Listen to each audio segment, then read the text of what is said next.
No, 5 in a row. Okay. I really tried to aim well this time, but okay, nice. But the last one didn't work. Yeah, this is another great thing about this map. These trees are actually great for cover, because you rarely get actual good cover positions in this game. Oh, nice. There we have the tanks. Let's go.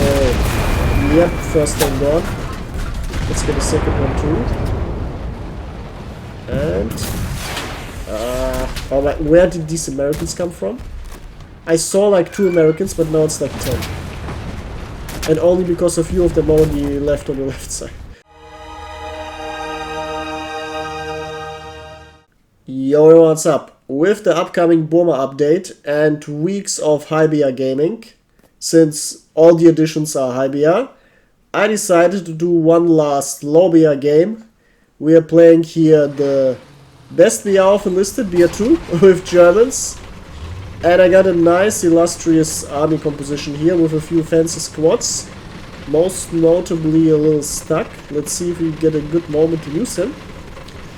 Though he really requires some perfect conditions to be played, since the aiming is hard and you don't want to graze on camp too much. You want to get into the action, but the map needs to allow it, since your depression of the cannon isn't the best. So yeah, I'm waiting for a good moment to whip him out. Until then, we are gonna do a nice flank with an APC and call an artillery strike. Why is this map one of the best in the game? Simple, just look at it. It actually looks like winter, unlike basically all other maps in this game, with the exception of Fortified District, which is one of the best maps in the game too. This is the only winter map we actually have in the game, the only real winter map. And it's just amazing, and it's actually fun to play, because it's quite big, and you have your main roads, and you have your hills and mountains, and you can do whatever you want. You can do all types of strategies. You can rush to the center, you can do all types of flanks. It's just ridiculously fun. Though it's also very complicated, since every little hill looks different, and I don't know everything myself inside out yet. But this makes it even more fun. Alright, I wanted to flank closer, but we're already in the gray zone, which is the good thing is, on some places here, you can just flank. You can basically place your AP. Oh, motherfucker, there's a tank. Okay, let's give him the GRB treatment. This, on some objectives, you can flank so deep into the enemy's area with your APC that you basically place your APC for the current and the next objective. Which is my usual plan. Saves you a lot of time. Though we apparently ran. Oh fuck! We ran. Yeah, I shouldn't have went down while the throwing animation didn't end. But we apparently ran straight into the enemy spawn, especially enemy tank spawn, which is the worst thing possible to an APC. All right, let's get rid of those burgers. And K98K gaming it is. This time Prevo edition. Yep. And do we get the last one? Ah. Fuck. No, 5 in a row. Okay. I really tried to aim well this time, but okay, nice. But the last one didn't work. Yeah, this is another great thing about this map. These trees are actually great for cover, because you rarely get actual good cover positions in this game. Oh, nice. There we have the tanks. Let's go. Yep, first one gone. Let's get a second one too. And oh my, where did these Americans come from? I saw like 2 Americans, but now it's like 10. And only because a few of them already left on the left side. There were actually more. Oh my god. Alright, they don't seem to notice me, so I'd rather just let them pass. And yeah, oh my god, yeah. These dudes noticed. And just blow up the tank, the second one. And I'm out of bullets anyway. Okay, let's go.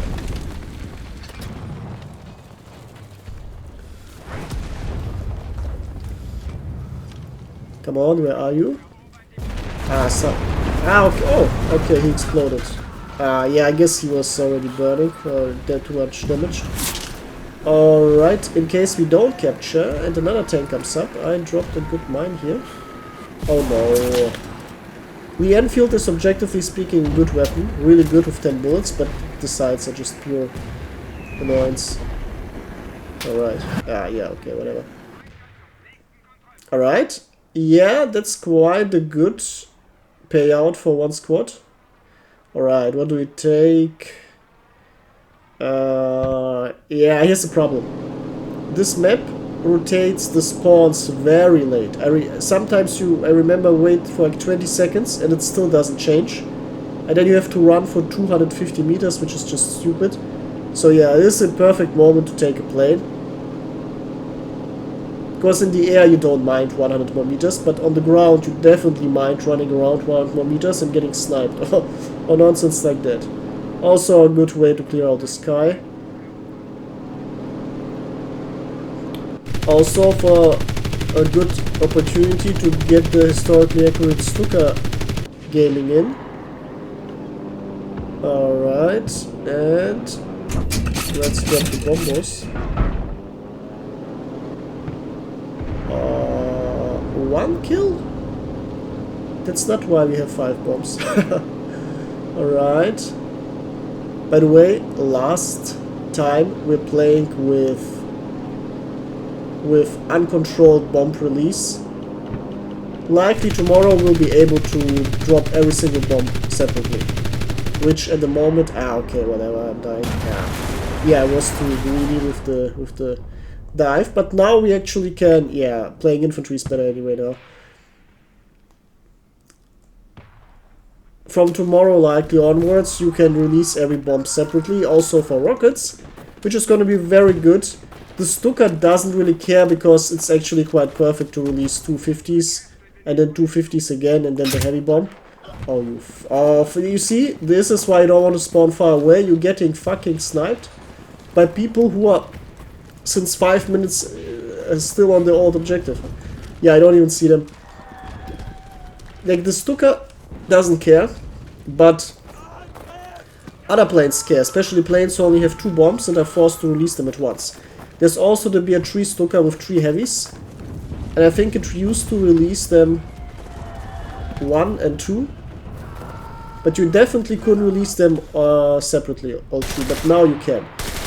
This makes it much better, and also the, ironically enough, worst planes in the game, the Japanese ones.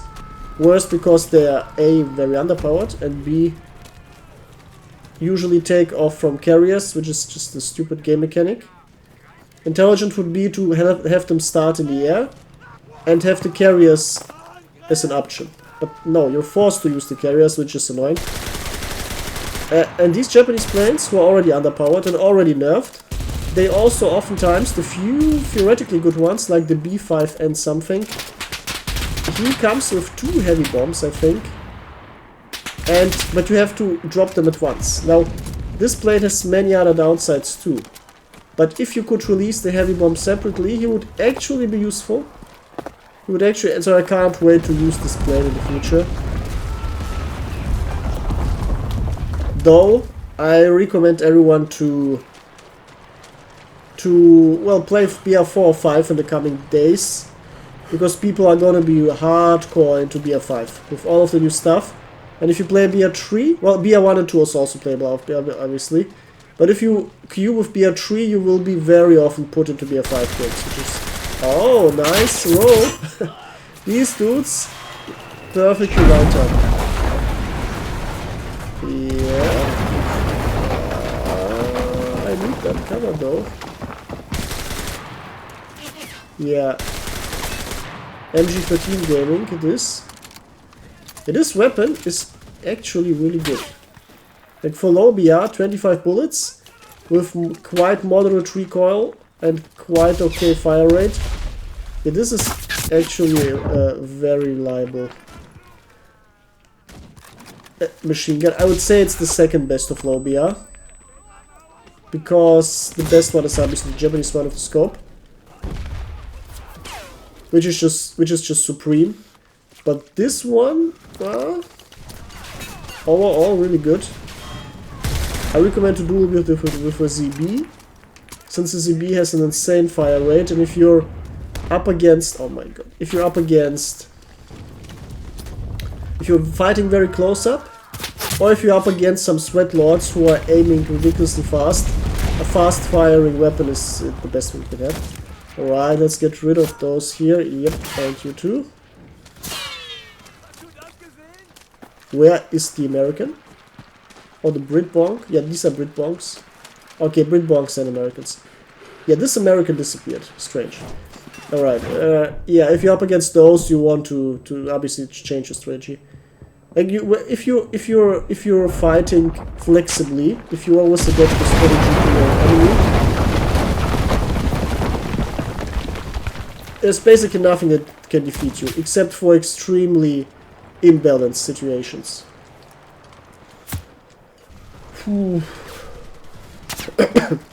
For example, if you're another strategy that works against sweat lords, just aim for heads. Aim always for heads, because then you also get a good. Even if you miss many shots, since most often you will lose the engagement anyway, by aiming on heads and hitting maybe 20% of the time, you will at least win these situations. And this way you can also increase your win rate.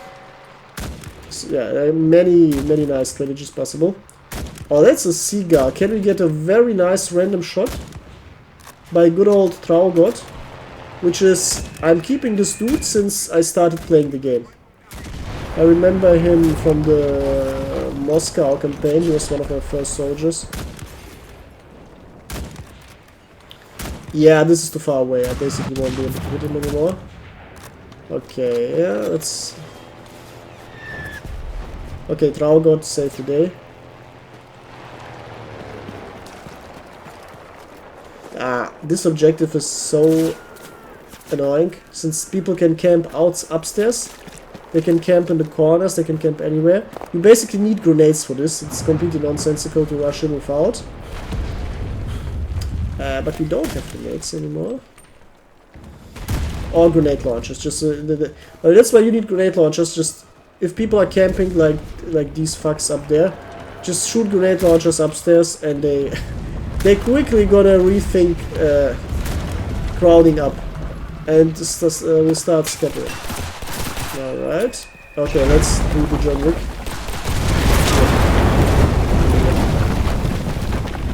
It's John Wick time. Ah. This sandbag wall is a lifesaver. Yeah, this sandbag wall. Perfect. I haven't forgotten you, don't worry, dude. Oh my, I almost died. What the hell? Alright, Traugott is still alive. I didn't expect him to actually survive the windmill objective. Yeah, I won't get near this windmill anymore. It's just stupid to fire grenades. I'm just gonna stay here and... Ah, okay. And ghost around the enemy logistical ways. Okay, what do we take? I'd love to take the stack, but this objective is just... So it's a city. It's like you need some nice elevated position. Oh, perfect spawn for the enemy, for the teammate. We need some nice elevated position. But this ain't it. Alright. But our trusty APC is gonna help us. Okay, this time we're gonna get actually good spawn area.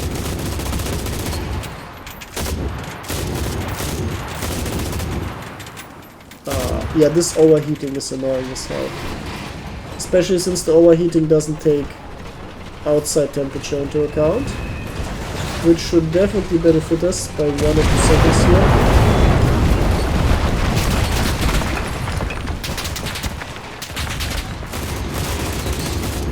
Also, you could shoot basically 50 rounds without the barrel being damaged in a row. This was I think the standard value. You could shoot 50 rounds with the normal infantry MG42s. But if you wanted to shoot a second 50, yeah, then you would have to change the barrel. So the barrel overheating after 4 shots is just ridiculous. It's completely stupid. I've seen many autistic nerd discussions recently. Oh, GRB victim number 3. Yeah, if you haven't played the GRB, just start. It's so fun. The aiming takes a while, but once you can aim with it, it's ridiculously fun. Look at these dudes upstairs. They made it very comfy for themselves. Yeah, I've seen a lot of very brain-rotty posts regarding the MG42. Oh, that was a nice hit. With nerds arguing and venting about the fire rate of the MG42s. And they're throwing around numbers. And how do you know? Okay, can we do it? Can we do it? Yeah, we can. That was a sexy one. Throwing around numbers. Now, what's mistake number one? You don't throw around numbers. You explain these numbers. It doesn't matter where you quote your numbers from. It doesn't matter you said them. The only thing that matters is explain these numbers. Explain the logic in them. This is the first mistake. If people would do this, they wouldn't bullshit themselves constantly. Alright, the second mistake is they don't understand why are there different fire rates or cadences, as it's called in German and some other languages, for MG42s. Very simple. MG42s were built in a way that they could reach a fire rate of something like 1,700. The fire rate depends on the overall design of the machine gun and of the, I forgot the name, the thing that constantly that moves back and forth and that triggers the explosion of the ammunition. In Germany I think it's called Schlagbolzen. In American, and I think it's, I don't know the name anymore. But this thing, the faster it moves, so the more repetitions it gets per second, the higher the fire rate will be. Oh, another one. Can we get Mr. 4? Can we get Mr. number 4? Alright. And the MG42 could create insane fire rates with the Schlagbolzen. But, here's the thing. You can build different types of Schlagbolzen. You can build a heavy one or a lighter one. You can use different metals, different alloys, and this way you modify its properties. And since a fire rate of 1,700 to 1,800 is nonsense for infantry use, especially with overheating taken into account, the infantry versions had heavier Schlagbolzen, reducing the fire rate to something like 1,200 or so. Oh, yep, let's Molotov these dudes. Alright, let's hope that the water doesn't immunize them too much to my Molotov. Since I think 3 months ago or so, making your, like, wetting your body gives you flame protection, though not 100%, it helps a bit. Yeah. And the infantry MG42s obviously had a reduced fire rate, because otherwise the soldiers would have to change the barrels non-stop. The anti-air MG42s, well, they had the high fire rate, because A, it's very cold up there in the sky, so you can afford using the high fire rate without overheating problems, and you need as high of a fire rate as possible to hit planes in the air, because the distances are big and the speed of the enemy plane is big, and the chance to hit something is extremely small. But you increase the chance of hitting if you have a high fire rate. And that's why you had differently built MG42s depending on the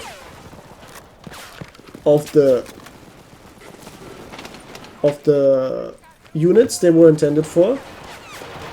And that's the reason why you have different numbers. But yeah, nerds are spurging too much and insulting themselves. And nerd number 1 says, oh, it had a 1,200 fire rate. And the other says, no, it had a higher one. And then people just waste dozens of posts arguing which number is right, instead of just checking the numbers and understanding how the numbers come up. Alright, I also was spurging right now, I noticed. I barely, I was playing on autopilot. In the end, I just tried to survive. I just tried to stay alive. Since nothing is more annoying than dying in the last seconds of a match, especially that you already won. Alright, what was going on? The enemies were console cursed. Sad. Yeah, I feel bad for the first enemy player. He did well, especially regarding trying to hold everything up. Alright, until soon, next time with Burma. Goodbye.